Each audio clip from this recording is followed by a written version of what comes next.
Oh ya, oke. Oke, Bang Yanto dulu. Pak, berarti hari ini agendanya seperti apa Pak ke MK ini? Ya baik, terima kasih. Hari ini kami dari tim advokasi konstitusi dan demokrasi, saya Yanto Iji selaku Ketua Koordinator Umum tim advokasi dan demokrasi. Hari ini kami datangi Mahkamah Konstitusi, gedung Mahkamah Konstitusi ini untuk kita mendaftar judicial review Undang-Undang Otonomi Khusus bagi Provinsi Papua. Materi yang telah kami siapkan kurang lebih ada sekitar 6 pasal. Yang pertama pasal 1 ayat 22. Kemudian pasal 6, pasal 12, pasal 13, kemudian pasal 20, dan pasal 28. Inti daripada judicial review ini adalah kami ingin mendapat kepastian hukum dari orang asli Papua. Sebagai warga negara Republik Indonesia, kan kita punya hak juga untuk kita datang ke Mahkamah Konstitusi untuk mendapat kepastian hukum.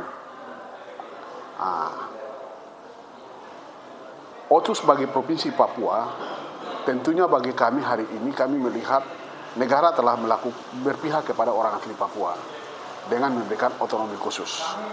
Hanya saja dalam implementasi Otus ini, melalui Undang-Undang Nomor 21 Tahun 2001, bahkan juga Undang-Undang Nomor 2 Tahun 2021 ini, ada hal-hal yang belum diperjelas, masih multitafsir.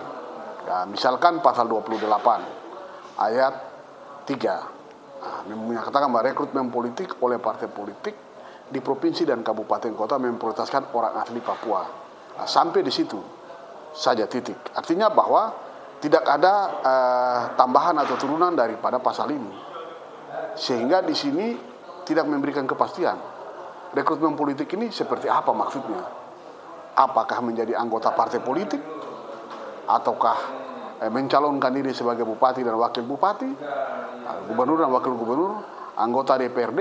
Nah, ini harus diperjelas, sehingga ruang inilah yang sering membuat kita di daerah khususnya orang Papua itu merasa bahwa pasal-pasal di dalam otonomi khusus, undang-undang khusus ini belum jelas, sehingga kita melalui judicial review ini kita mendapat kepastian hukum.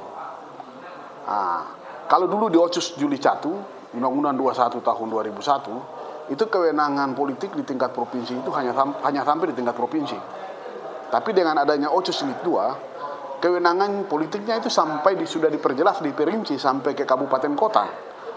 Itu artinya bahwa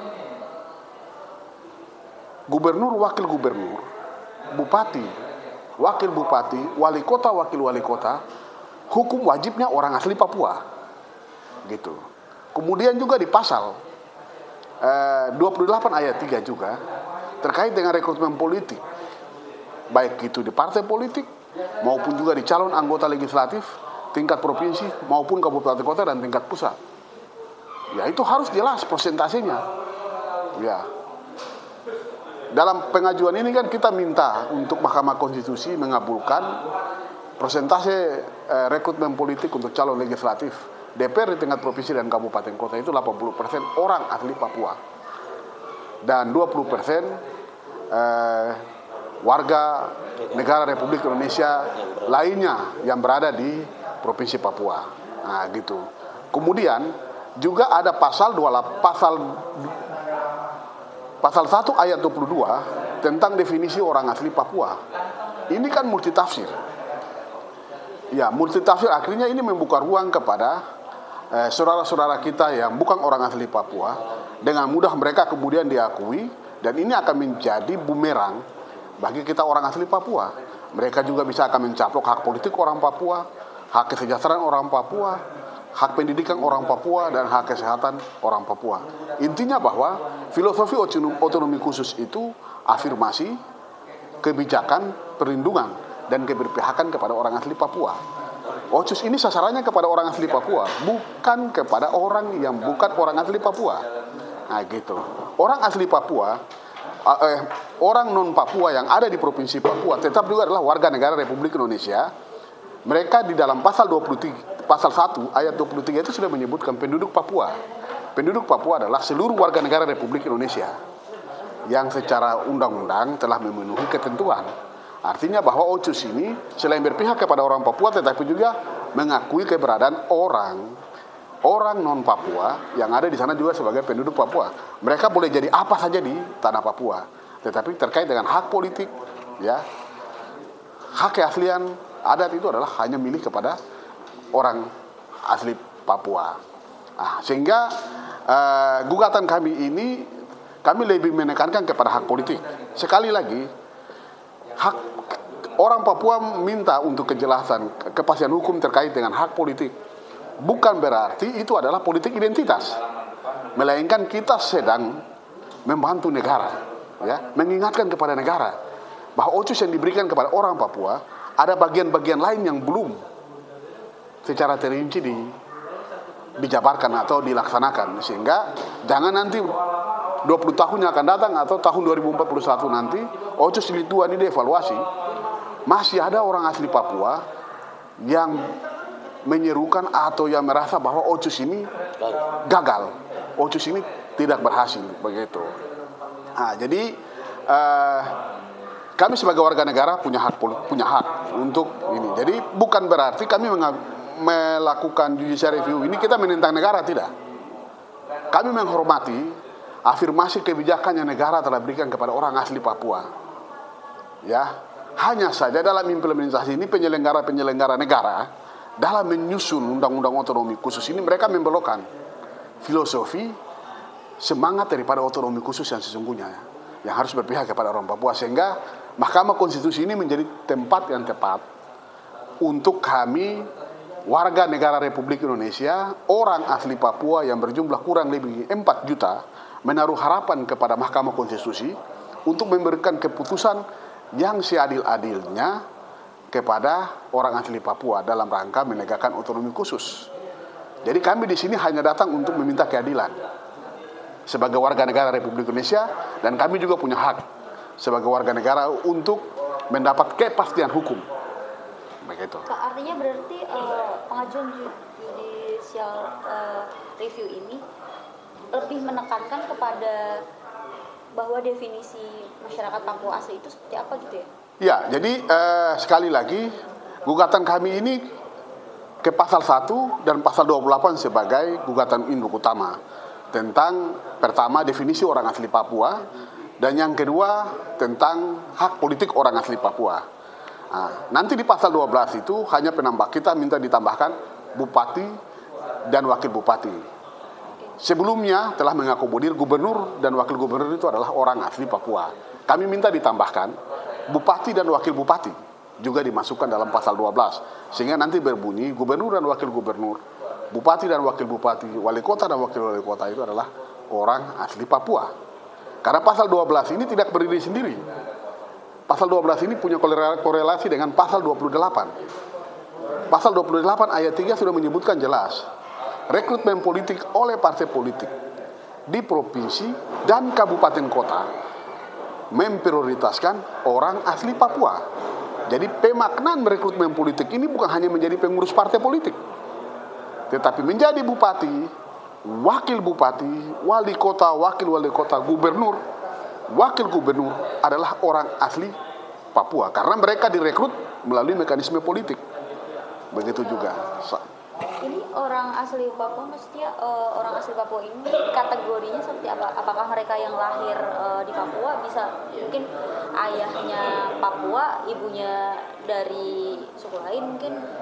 Jadi gini, kita di definisi orang asli Papua dalam Undang-Undang Otsus pasal 1 ayat 22 adalah orang asli Papua adalah orang-orang yang berasal dari rumpun ras Melanesia yang terdiri dari suku-suku asli di Provinsi Papua. Kemudian ada kata lagi dan atau orang yang diakui oleh masyarakat orang yang dianggap sebagai orang Papua oleh masyarakat asli Papua, masyarakat adat Papua. Nah, pasal dan atau inilah yang kemudian jadi multitafsir. Ada kekhawatiran ancaman besar bagi orang Papua bahwa ke depan hak-hak politik orang Papua, hak-hak kesejahteraan orang Papua, hak-hak pendidikan orang asli Papua, hak-hak pendidikan orang asli Papua itu akan dimonopoli oleh mereka yang menjadi Papua naturalisasi ini, gitu. Papua naturalisasi. Iya, jadi filosofi OCUS itu hanya untuk orang asli Papua. Nah, sehingga kita lihat sekarang ini di momen musim politik banyak sekali orang-orang yang non Papua ini berusaha untuk menaturalisasikan diri sebagai orang Papua. Nah, itu yang soal juga begitu. Jadi kami di Papua itu menganut asas patrilineal.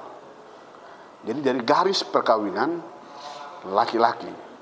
Nah, gitu. Kalau saya marga Iji, berarti anak saya juga marga Iji, gitu. Kalau misalnya ada perempuan marganya Iji tapi kawinnya dengan orang non Papua, itu kan dia bawa marga lain, gitu. Itu artinya bukan anaknya nanti jatuhnya. Kita konsepnya kan kayak asas patrilineal, gitu. Kita konsepnya asas patrilineal. Kita tidak berbeda dengan saudara-saudara yang ada di Kalimantan. Iya kan, mereka matrilineal. Kalau kita di Papua patrilineal. Nah, gitu. Nah, jadi itu. Sehingga ya daripada orang Papua ini demo membuat hal-hal yang anarkis, ya menuntut hak politik dengan cara-cara yang sporadis. Nah, ini juga nanti melawang negara, menentang negara. Tetapi hari ini kami datang ke Mahkamah Konstitusi. Ini adalah cara yang elegan dan cara yang soft. Ya, kita ke sini jauh lebih menguntungkan orang Papua karena di sinilah kepastian hukum. Jadi penegakan hukum terakhir di Republik Indonesia ini ada di Mahkamah Konstitusi ini sudah. Gitu, oke? Apakah ini salah satu upaya, kan ini menjelang pilkada ya, untuk ibaratnya mengamankan calon-calon di Papua agar calon yang berkontestasi politik di sana warga Papua asli gitu? Jadi begini, sebenarnya tidak juga ya. Kita ini kan kembali kepada filosofi otonomi khusus. OCUS ini hadir untuk orang Papua. Kalau gubernur dan wakil gubernur itu sudah pasti orang asli Papua karena itu sudah ada dalam Undang-Undang Nomor 21 tahun 2001. Itu sudah mencantumkan, sudah di-close. Nah, hanya saja bupati dan wakil bupati ini yang tidak dimasukkan dalam Undang-Undang Nomor 2 tahun 2021. Seharusnya kemarin waktu amandemen Undang-Undang 2 tahun 2021, kewenangan politik orang asli Papua sudah diperluas dan diperjelas sampai ke kabupaten kota, secara otomatis itu harus di amandemen pasal 12 juga. Itu harus dimasukkan, tapi tidak tahu kepentingan siapa tiba-tiba pasal itu diselundupkan dan tidak masuk. Nah, begitu. Jadi disinilah Mahkamah Konstitusi akan menguji itu. Dan saya yakin, dan sebagai ketua tim, saya yakin dan saya optimis Mahkamah Konstitusi pasti akan mengabulkan. Ya, karena dalil-dalil kami sudah cukup kuat. Begitu. Kami menguji Undang-Undang 21 dengan Undang-Undang Dasar 1945. Pasal 18 B ayat 1. Jadi negara menghormati dan mengakui satuan-satuan pemerintahan daerah yang bersifat khusus dan istimewa. Oke? Pak, satu lagi untuk implementasinya dari Undang-Undang OCUS selama ini, apakah memang sudah ada implementasi seperti yang tadi dikhawatirkan bahwa akan ada orang-orang naturalisasi misalnya yang banyak ikut rekrutmen politik di Papua? Itu sudah terjadi gitu? Oh, kalau itu sudah terjadi. Sudah banyak terjadi. Sudah terjadi. Saya kalau hari ini memang sudah terjadi. Jadi misalkan contoh, kami di Kota Sorong, Provinsi Papua Barat Daya.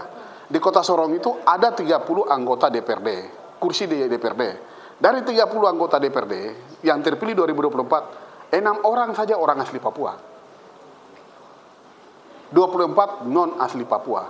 Di Kabupaten Sorong, dari 25 anggota DPRD, DPRK-nya, 7 orang asli Papua. Gitu, 18 non asli Papua. Kita di kursi DPR RI untuk Provinsi Papua Barat Daya. Dari 3 kursi slot untuk anggota DPR RI dari perwakilan Papua Barat Daya, 3 kursi itu diisi oleh orang non Papua. Apakah ini adil? negara sudah berikan kita lex spesialis, kebijakan khusus yang harus kita mengatur diri sendiri. Tapi ternyata dalam pelaksanaannya tidak sesuai dengan harapan, iya kan? Gitu. Begitu juga dengan di Provinsi Papua Tengah, ya, dari 3, 2 non Papua, gitu. Provinsi Papua Selatan juga, gitu. Jadi disinilah tempat untuk kita mendapat kepastian, begitu, ya.